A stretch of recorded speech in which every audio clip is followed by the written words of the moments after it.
राजन, सम्राट विक्रमादित्य को ये कैसे पता चला कि वो उनकी पत्नी नहीं थी? प्रेम मन से मन का मेल, स्पर्श का नहीं। इसीलिए जब प्रियंवदा ने सम्राट विक्रमादित्य को स्पर्श किया तो सम्राट विक्रमादित्य के मन ने उस स्पर्श को स्वीकार नहीं किया। अपने मन की आंखों से देखने वाले और अपनी आत्मा की आवाज सुनने वाले को भला कौन धोखा दे सकता है देवी? ये क्या उत्तर है? ये बेकार उत्तर है, बहुत ही बेकार उत्तर है ना देवी? राजन, आप सही अर्थों में प्रेम को समझते हैं। धन्यवाद देवी। अच्छा देवी, आगे क्या हुआ? कथा में आगे ये हुआ कि सम्राट विक्रमादित्य के सामने संकट आ खड़ा हुआ कि प्रियंवदा की सच्चाई सबके सामने कैसे लाई जाए। देवी, पर इसमें संकट कौन सा था? सम्राट को तो बस इतना कहना था कि वो महारानी चित्रलेखा नहीं है, बस इतना ही तो सरल था। मेरे मित्र विक्रमादित्य अगर ऐसा कह देते तो उज्जैनी की सारी प्रजा और उनके राज दरबारी धतूरा खा के बैठे थे, जो उनकी बातें मान जाते। लेकिन इस सच को साबित करना बच्चों का खेल नहीं था। इसी चिंता में मेरे मित्र विक्रमादित्य शरबत में शक्कर की तरह घुले जा रहे थे। आप जिस औरत का पक्ष ले रहे हैं वो हमारी चित्रलेखा नहीं है, हमारी पत्नी के वेश में कोई और है। पूछिए इससे। क्षमा करें सम्राट, ये आपकी पत्नी है महारानी चित्रलेखा। मेरे विचार से निश्चित रूप से आपको कोई भ्रम हो रहा है सम्राट। भ्रम आपको हो सकता है पर हमें नहीं। हम दावे के साथ कह सकते हैं कि यह औरत हमारी पत्नी नहीं है। इसके ही रूप में कोई खतरनाक षड्यंत्रकारी है। बताओ स्त्री, कौन हो तुम? हमें राजदंड अपनाने में विवश मत करो, बताओ।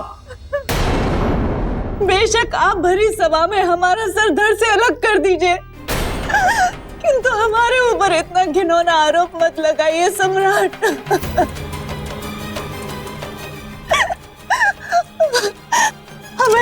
हमें तिरस्कार और संशय के घाव मत दीजिए सम्राट। घाव तो फिर भी समय के साथ भर जाते हैं, परंतु पति पत्नी के रिश्ते में निष्ठा और ईमानदारी ये आवश्यक है। हमें भ्रमित करने का प्रयास मत करो स्त्री। सम्राट, यदि आप मेरी बात माने तो मैं आपसे कुछ कहूं। अवश्य कहिए। सम्राट, भ्रम को त्याग दीजिए, क्योंकि आप जो कह रहे हैं वो किसी भी दृष्टिकोण से संभव ही नहीं है कि महारानी के स्थान पर हूबहू महारानी बनकर कोई और आ जाए। ये तो ये स्त्री ही बता सकती है।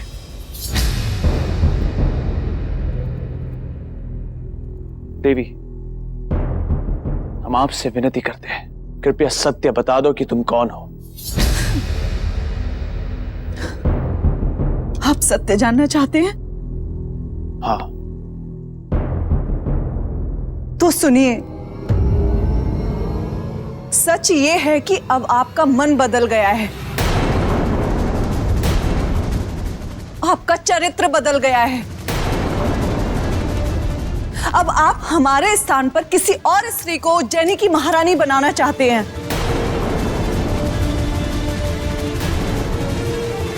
अब आपका प्रेम हमारे लिए मर गया है। इसी कारण आप हमारे ऊपर झूठे आरोप लगाकर हमें इस राजमहल से और अपने जीवन से निकालना चाहते हैं। बस स्त्री, बस। अब इसके आगे एक शब्द नहीं।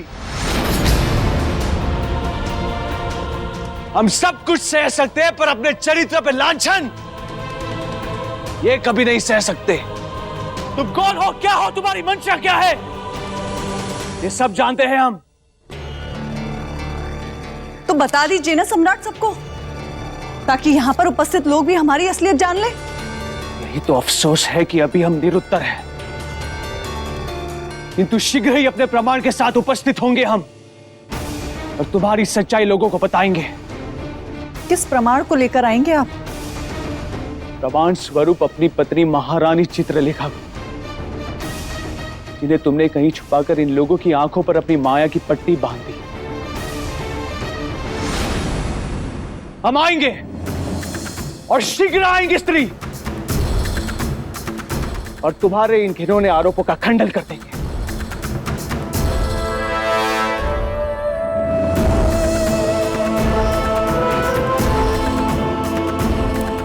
सम्राट, रुक जाइए सम्राट।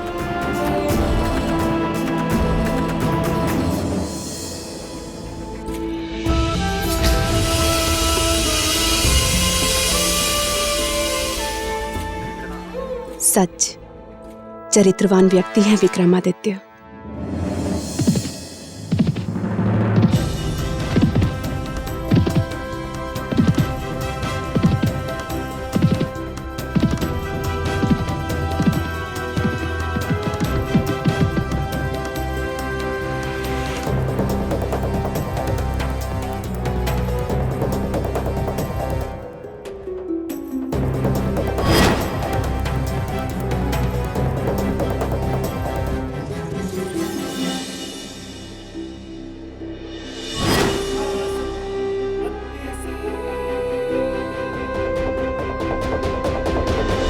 तो क्या लगता है आपको राजन, क्या बिना किसी सूत्र के सम्राट विक्रमादित्य महारानी चित्रलेखा को ढूंढ पाए होंगे?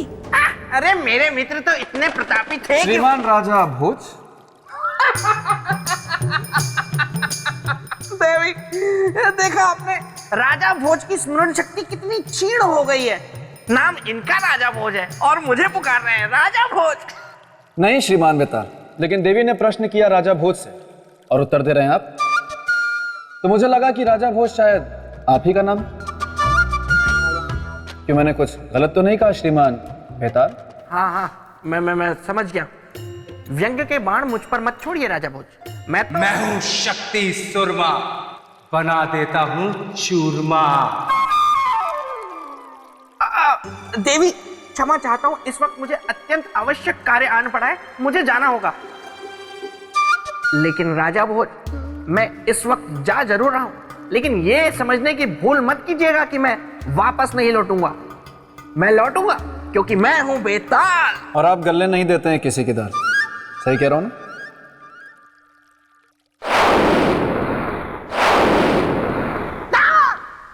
मैं हूँ शक्ति सुरमा, बना देता हूँ चूरमा। तू यहाँ क्या कर रहा है? ये सवाल तो मुझे तुमसे पूछना चाहिए, हैं? क्योंकि अब इस जगह पर मैंने कब्जा कर लिया है। कब्जा? लेकिन मैं यहाँ रह रहा हूँ। ये देखो, ये सब मेरा सामान पड़ा हुआ है। तुम्हारा विवाह तो किसी कमल चक्षुनी नाम की बेतालनी से तय हुआ है ना, और तुम घर बेताल बन के अपने ससुराल भी रहने जा रहे हो। ये बात बोली मुझसे मेरी बहन, सुन के नहीं हुआ मुझसे सहन। मैंने तो मजाक किया था, आप तो सच मान गए। जीजा साले का रिश्ता, हंसी मजाक, ठिठोली। बंद करो ये बकवास। इस तरह बेवकूफ तुम मुझे पहले भी बना चुके हो। एक दिन का समय देता हूं, चुपचाप भाग जाओ यहां से, वरना मैं हूं शक्ति सुरमा, बना दूंगा तुम्हारा चूरमा। ये क्या मुसीबत मोल ले ली मैंने। अब मस्तिष्क कुमार ही इसका हल भी निकालेगा। इससे पहले गोलू, जल्दी से दिखाओ कि कहीं राजा भोज ने अपनी दाल तो नहीं गला ली।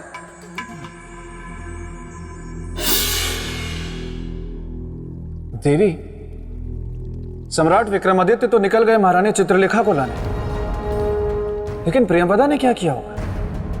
क्योंकि उसे तो पता था कि यदि सम्राट महारानी को ले आए तो उसकी असलियत खुल जाएगी। राजन, प्रियंवदा वहां से निकलकर सीधा पहुंची दुर्वासा ऋषि के पास।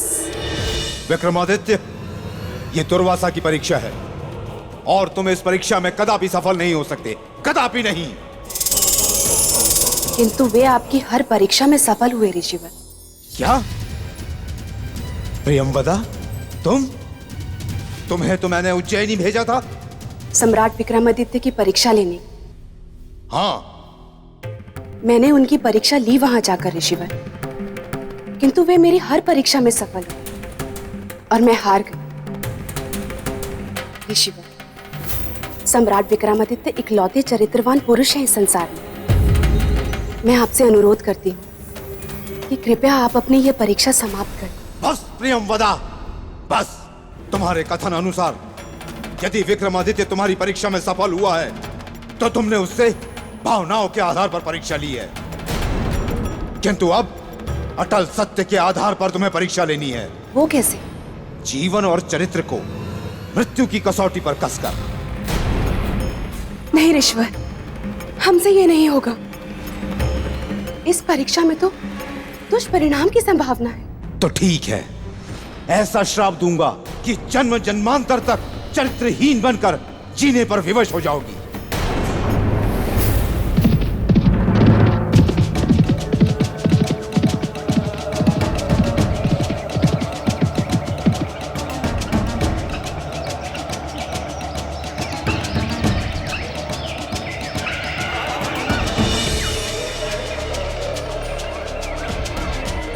ये क्या? सबके स्वर सुनाई दे रहे, केवल अपनी पत्नी के स्वर नहीं सुन पा रहे हम। क्या हो रहा है ये?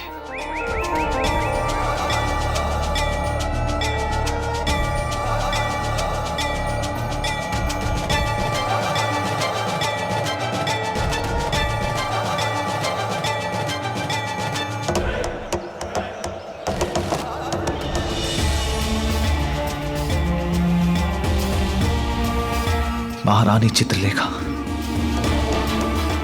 कुछ बोलिए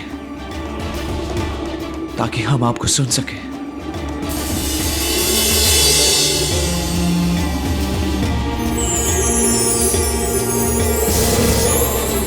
सम्राट, सम्राट,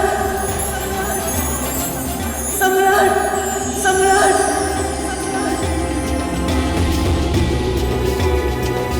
सुन ली आपकी पुकार।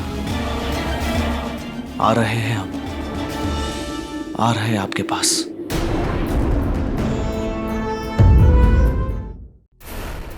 सम्राट विक्रमादित्य ने मन से मन के तार जोड़कर महारानी चित्रलेखा की आवाज तो सुन ली, पर वो उन्हें ढूंढेंगे कहाँ? क्योंकि महारानी का चारों तरफ कोई नामो निशान नहीं था। राजन, जिन सम्राट विक्रमादित्य ने महारानी के मन से मन की तार जोड़कर उनकी आवाज सुन ली थी, उनके लिए उन्हें ढूंढना कोई कठिन कार्य नहीं था। बिल्कुल कठिन कार्य नहीं था। देवी ने एकदम सत्य कहा, लेकिन राजा भोज को धेला समझ में नहीं आ रहा था कि वो किससे मुकाबला करने चले। मुकाबले से याद आया कि मुझे भी तो शक्ति सूरमा का मुकाबला करना है, और ये मस्तिष्क कुमार भी अब तक नहीं आया। पता नहीं कहाँ जीवित हो गया। माँ से मस्तिष्क कुमार आ गया बस बेताल। मस्तिष्क कुमार, तुम्हें पता है वो शक्ति सूरमा? मुझे स से सब पता है, लेकिन तुम च से चिंता मत करो, क्योंकि मैं माँ के मस्तिष्क से ऐसी युक्ति बताऊंगा कि वो त से तुम्हारा कुछ नहीं बिगाड़ पाएगा। तो जल्दी बताओ ना युक्ति। Chip chip chip chip chip.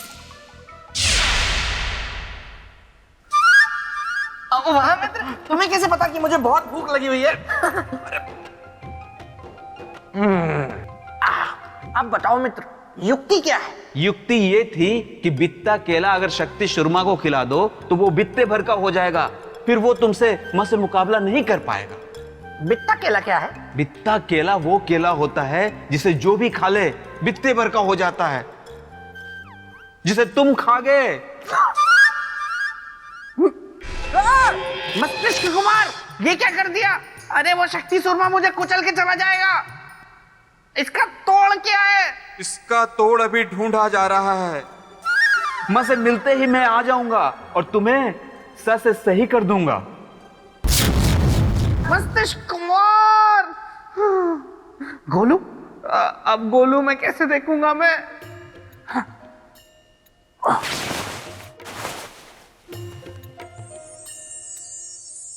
भले ही सम्राट विक्रमादित्य ने महारानी की आवाज सुन ली थी, भले ही वो उस आवाज के पीछे पीछे उन्हें ढूंढने निकल पड़े थे, लेकिन संकट अभी टला नहीं था।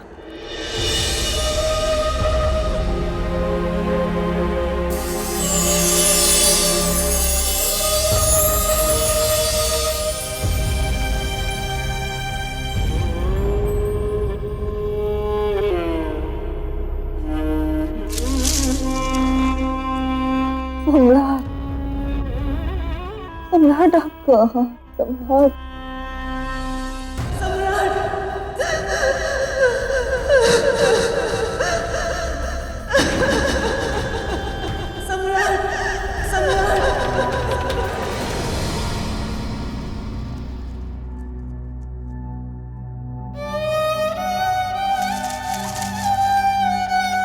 सांस के बिना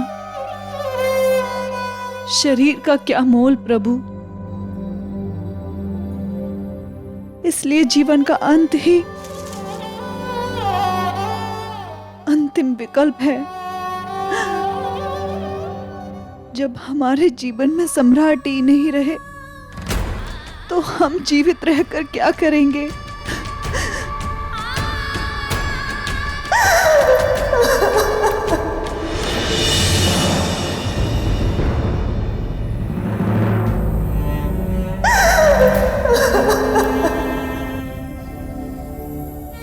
महारानी चित्रलेखा,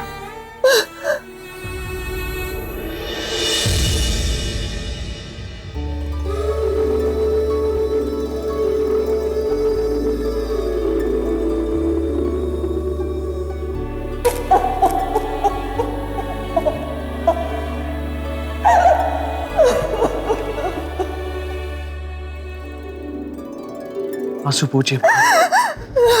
हम आ गए, आंसू पोंछिए। आपने उस स्त्री को पहचान लिया महाराज?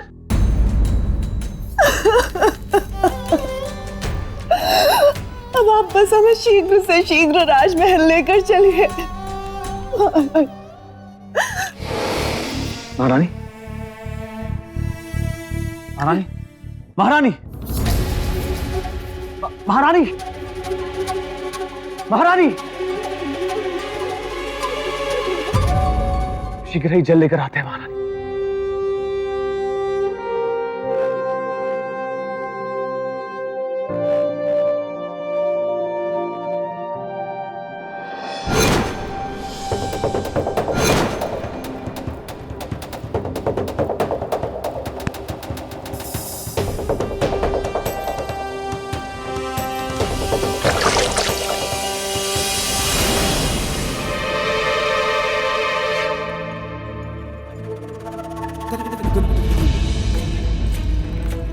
सम्राट, आप अपनी पत्नी को देखकर चौंक क्यों गए?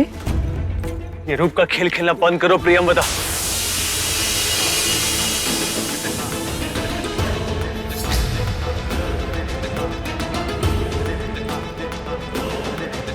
ये रूप का खेल नहीं है राजन, प्रेम निवेदन है जो कभी भी निष्कर्ष तक नहीं पहुंचेगा। ये कोशिश बेकार है प्रियंवदा, चली जाए यहां से।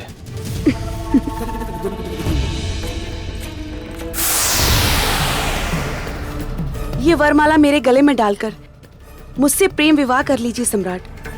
आपकी सौगंध, मैं इसी क्षण यहां से चली जाऊंगी। असंभव है ये, असंभव है ये, 7 जन्मों तक संभव नहीं। राजन, प्रेम का अपमान करना अपराध है और अपराध का न्याय है दंड। इसलिए आपको भी ये दंड भुगतना पड़ेगा।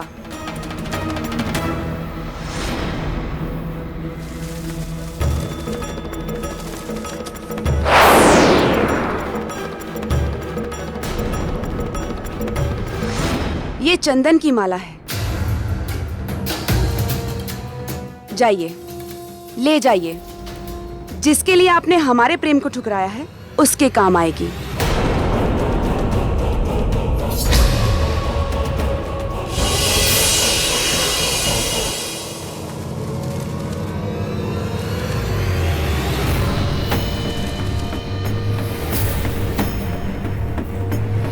हम महारानी को कुछ नहीं होने देंगे।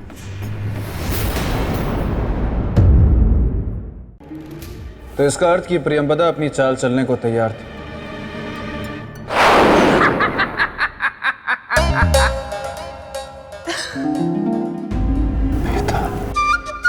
कोई कितने भी कद्दू में तीर क्यों ना मार ले, मेरे मित्र विक्रमादित्य से जीतना असंभव था। बेताल,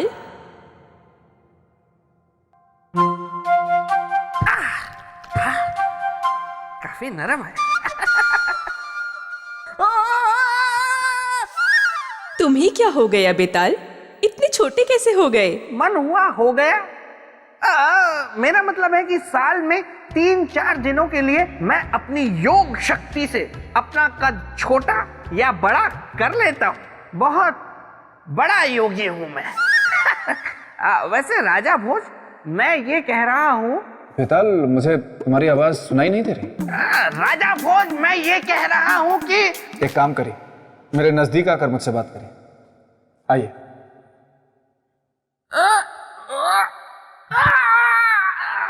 बड़े पथरीले हाथ है, दूध मलाई लगाया करो।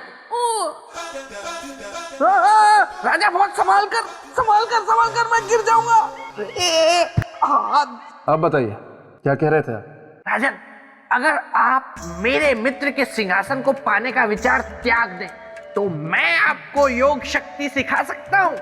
फिर आप भी मेरी तरह अपना कद छोटा या बड़ा कर सकते हैं। नहीं श्रीमान। धीरे धीरे बोलिए, मैं काफी नजदीक हूँ आपके। नहीं श्रीमान बेताल, मैं आप जैसा योगी, आप जैसा पराक्रमी, आप जैसा शूरवीर बन ही नहीं सकता। वो तो है। मैं तो एक साधारण मनुष्य हूँ और मुझे साधारण मनुष्य ही रहने दीजिए। तो कंधे पे क्यों बिठा रखा है? नीचे उतारिए। आइए। पथरीला हाथ।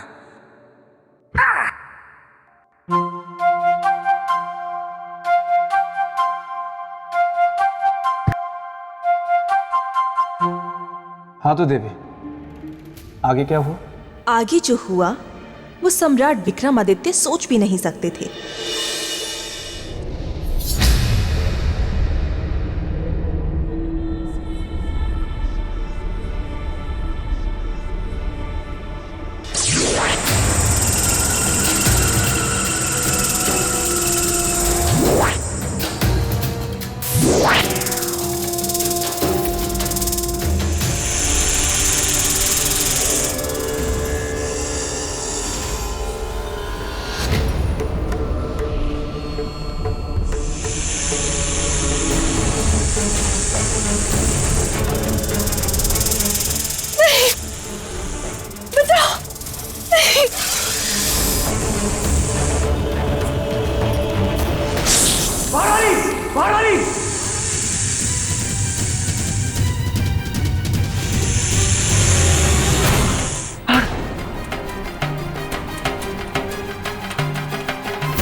महारानी आंखें खोलिए। अब आपकी पत्नी कभी आंखें नहीं खोल सकती, मर चुकी हैं वो। आपकी पत्नी का जीवन आपके चरित्र की भेंट चढ़ गया और अब आपका चरित्र उनके जीवन को लौटा नहीं सकता।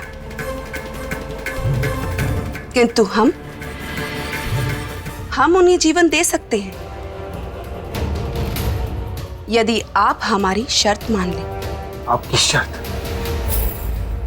कभी नहीं। जीवित की अमृत, हमारी पत्नी ही हमारे लिए सब कुछ है। हमारा जीवन, हमारा प्रेम, हमारा चरित्र, सब कुछ।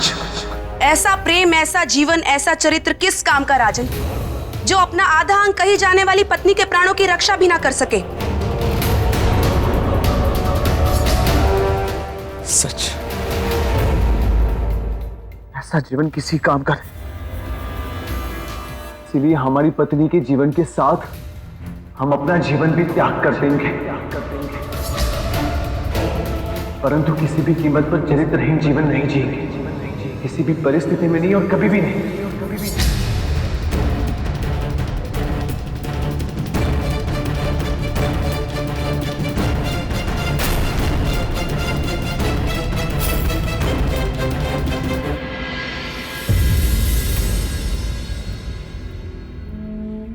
महारानी, हमने जीवन भर आप ही से प्रेम किया और आप ही के साथ जीवन बिताने के सपने देखे। जब अब आप ही नहीं रही तो हमारे इस जीवन का कोई अर्थ नहीं। हम योग शक्ति के द्वारा आपके साथ अपने प्राणों का भी त्याग करते हैं और विवाह की वेदी पे लिए 7 वचनों का पालन।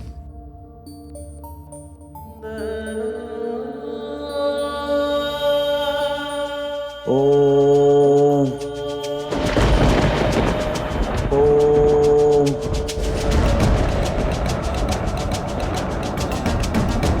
ओम अग्निदेवाय नमः। ओम अग्निदेवाय नमः। ओम अग्निदेवाय नमः। ओम अग्निदेवाय नमः। ओम अग्निदेवाय नमः।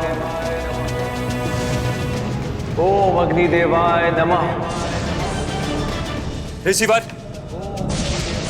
ये एक चरित्रवान की परीक्षा लेने का परिणाम है कि उसके तेज और संकल्प से आज इंद्रासन भी डोलने लगा है, और कल इस संसार से सारा धन, सारा पुण्य भी समाप्त हो जाएगा, क्योंकि वह चरित्रवान सम्राट विक्रमादित्य अपने जीवन को समाप्त कर देते। ओम अग्निदेवाय नमः। और यदि ऐसा हुआ तो इसके उत्तरदायी केवल आप होंगे ऋषि दुर्वासा, केवल आप। आप निश्चिंत रहे इंद्रदेव, आपके स्वर्ग पर कोई संकट नहीं आएगा और ना ही इस संसार से धन और पुण्य नष्ट होगा। हमें इसका उपाय पता है, आइए हमारे साथ।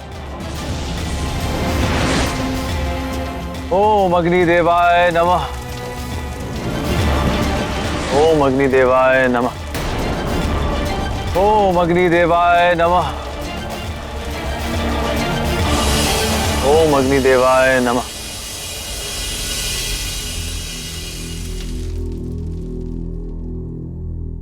आंखें खोलिए राजन।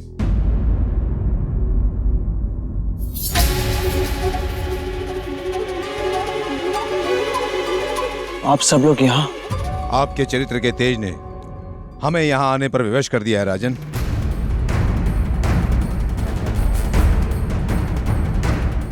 क्षमा चाहते हैं। नहीं राजन, क्षमा आप नहीं, क्षमा तो हम आपसे मांगेंगे। आप? मुझे क्षमा कर दीजिए राजन, क्योंकि ना चाहते हुए भी मुझे ऋषि दुर्वासा के आदेश पर आपके चरित्र की परीक्षा लेने आना पड़ा। परीक्षा? हाँ राजन, पर हम आपसे हार गए। किंतु इस परीक्षा में हम भी तो पराजित हो गए। नहीं राजन, आप पराजित नहीं हुए।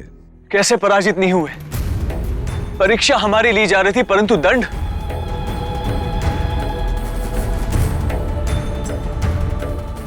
दंड हमारी पत्नी को क्यों मिला? ऐसा नहीं है राजन, इन्हें पुनः देखिए।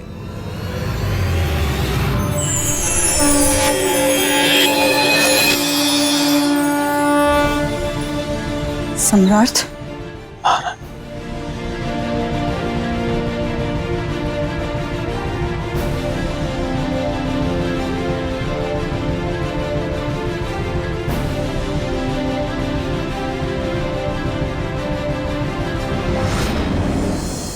तो बताइए ऋषिवर, क्या विचार है आपका सम्राट विक्रमादित्य के संबंध? केवल एक, न भूतो न भविष्यतो। अब ये सिद्ध हो चुका है कि संपूर्ण सृष्टि में सम्राट विक्रमादित्य के समान चरित्रवान न कोई है और ना कोई भविष्य में होगा।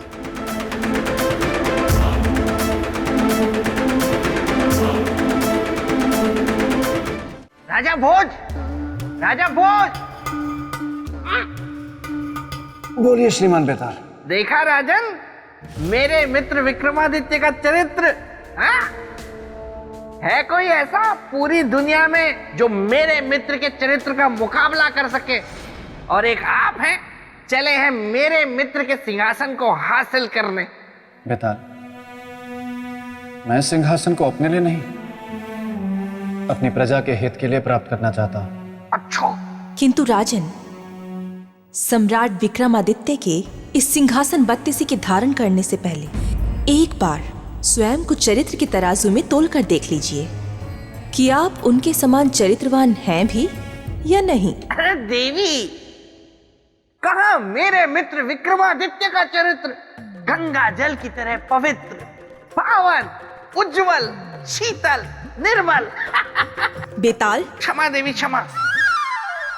तो राजन, इस सिंहासन को प्राप्त करने का सोचने से पहले एक बार अपने चरित्र को तराजू में तोल कर देख लीजिए।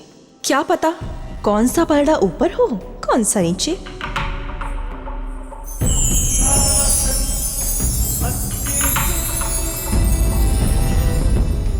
राजन, अच्छा हुआ आप आ गए थे। जब जब आप दुविधा के दलदल में धंसेंगे, मैं आती रहूंगी आपकी सहायता के लिए। राजन, क्या आप जानते हैं एक राजा का चरित्र क्या होता है? देवी महामाया, इस विषय पे मैं आपसे जानना चाहूंगा। प्रणाम देवी। देवी प्रणाम, देवी प्रणाम। बेताल, प्रणाम। आपकी ये दुर्दशा कैसे हुई? अब आपसे क्या छुपाए देवी, फिर भी सुनिए। मेरे साथ असल में ये हुआ कि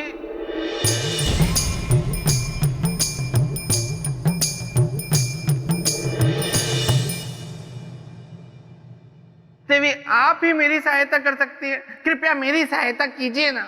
मैं सहायता करूंगी, लेकिन तुम्हें एक वचन देना होगा।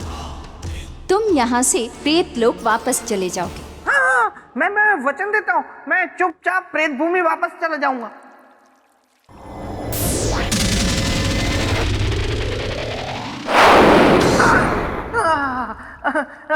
धन्यवाद देवी, धन्यवाद। तो आप क्या कह रही थी देवी? बेताल, हाँ, आप कह रहे थे कि मुझे यहाँ से जाना चाहिए। राजन, हम एक राजा के चरित्र के बारे में बात कर रहे थे। जी देवी, इस विषय में मैं आपसे जानना चाहता हूँ। मापदंड होता है पूरे राज्य का, पूरी प्रजा के चरित्र का। यदि राजा चरित्रवान हो तो उसके राज्य की प्रजा भी चरित्रवान होगी। और किसी भी देश की गौरव गाथा के लिए सबसे पहले राजा का चरित्रवान होना आवश्यक होता है।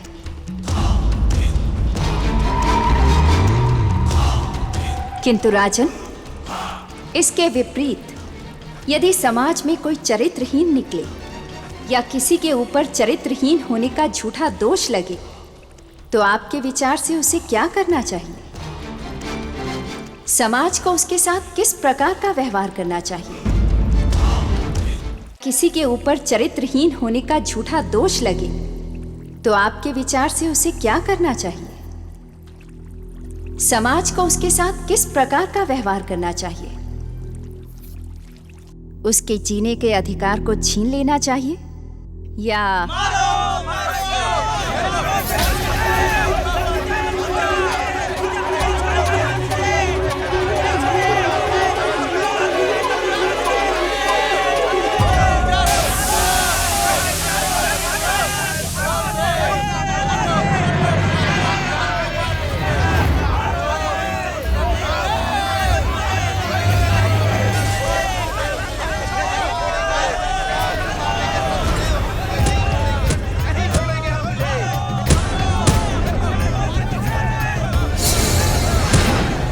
ये लोग तो इस बालक को मार डालेंगे।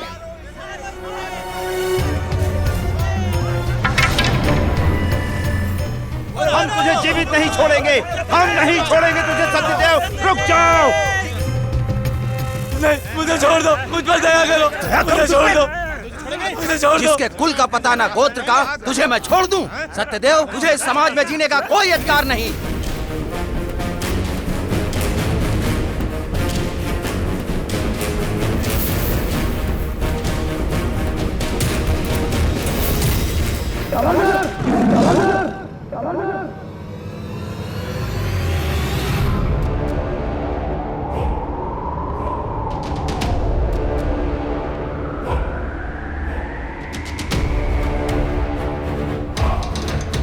कौन हो तुम? चले जाओ यहां से। आखिर हो कौन तुम? एक मानव, और मानव धर्म के अनुसार मैं आपसे एक प्रश्न पूछना चाहता हूं। इस बालक को क्यों मारना चाहते हैं? धर्म सभा ने निर्णय लिया है इस बच्चे को मारने का। धर्म सभा के अनुसार ये घातक है हमारे समाज के लिए। ईश्वर पुत्र और घातक? हाँ, क्योंकि इसका कोई कुल नहीं है। ना तो इसका कोई पितृकुल है, ना गोत्र है, ना धर्म है। ऐसे व्यक्ति के जीवित रहने से समाज दूषित हो जाएगा, इसलिए इस बालक का मरना जरूरी है। मारना मानवता नहीं है, इसलिए मैं मानवता के मार्ग से नहीं हटूंगा। यह अधर्म है, पाप है। पाप और पुण्य की बातें मत करो अजनबी, हट जाओ हमारे मार्ग से, अन्यथा इस पापी के साथ मरने के लिए तू तैयार हो जा। खबरदार, जो आगे बढ़े। चले जाओ वरना तुम्हारी भी हत्या कर दी जाएगी।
तुम ठीक हो ना? ए अजनबी, ये तुमने ठीक नहीं किया।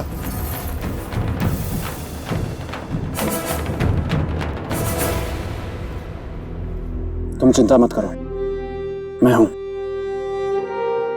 हाँ।